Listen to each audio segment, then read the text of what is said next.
പത്തനംതിട്ടയിൽ വേരുകൾ ഉണ്ടാക്കാൻ ശ്രമിക്കുന്ന രാഹുൽ മാങ്കൂട്ടത്തിലിനെ പാലക്കാട് കൊണ്ടുപോയി അവതരിപ്പിച്ച ആ നിമിഷം തുടങ്ങി കോൺഗ്രസിൻ്റെ പതനം. ഇയാളുടെ അവതാരം എന്ന് പറയുന്നത് പാലക്കാട് മത്സരിക്കാൻ ആളില്ലാഞ്ഞിട്ടാണോ? ഷാഫി പറമ്പിൽ ഒഴിഞ്ഞുപോയ സീറ്റിലേക്ക്, വളരെ സേഫായൊരു സീറ്റിലേക്ക്, അവിടെ ഞാൻ പറയുന്നു രാഹുൽ മാങ്കൂട്ടത്തിലല്ല, അവിടെ കോൺഗ്രസിലെ ഏത് നേതാവ് നിന്നാലും ജയിക്കാൻ ആവശ്യമായൊരു സോഷ്യൽ എഞ്ചിനീയറിംഗ് ഉണ്ട്.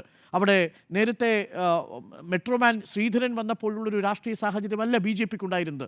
സി പി എമ്മിനാണെങ്കിൽ വലിയ സ്വാധീനമില്ലാത്ത മണ്ഡലം, ആ മണ്ഡലത്തിൽ ഏറ്റവും സേഫായൊരു സോണിലേക്ക്, അതും പിരായിരിയൊക്കെ പോലെയുള്ള പ്രദേശങ്ങളിലെ വലിയ ന്യൂനപക്ഷ കൺസോളിഡേഷൻ കോൺഗ്രസിനെ എപ്പോഴും പിന്തുണയ്ക്കുന്നൊരു മണ്ഡലത്തിലേക്ക്, ഏറ്റവും ഷുവർ സീറ്റായ ഒരു മണ്ഡലത്തിലേക്ക് ഈ രാഹുൽ മാങ്കൂട്ടത്തിലിനെ കൊണ്ടുവന്നതിൻ്റെ ഉത്തരവാദിത്വം ആർക്കാ?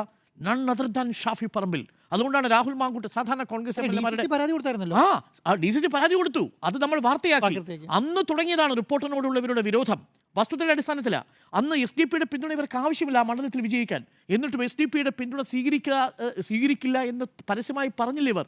ഒടുവിൽ എന്താ കണ്ടത്? SDP യുടെ ആഘോഷം നമ്മൾ ലൈവായിട്ട് കൊടുക്കുമ്പോൾ നമുക്കെതിരെ തിരിയുകയാണ്. വസ്തുതകൾ ഓരോന്നായി കൊടുക്കുമ്പോൾ അതവിടെ നിൽക്കട്ടെ. അത് പിന്നീട് ആ കോൺഗ്രസിൻ്റെ വിഷമവും ആ പരാതിയും പരിഭവവും ഒക്കെ മാറിക്കഴിഞ്ഞ സാഹചര്യത്തിൽ അത് ഞാൻ വീണ്ടും ഓപ്പൺ ചെയ്യാൻ ഉദ്ദേശിക്കുന്നില്ല. പക്ഷേ അവിടെ തുടങ്ങുകയാണ് യഥാർത്ഥത്തിൽ രാഹുൽ മാങ്കൂട്ടത്തിലിൻ്റെ അവതാരവും കോൺഗ്രസിൻ്റെ അധപ്പതനവും.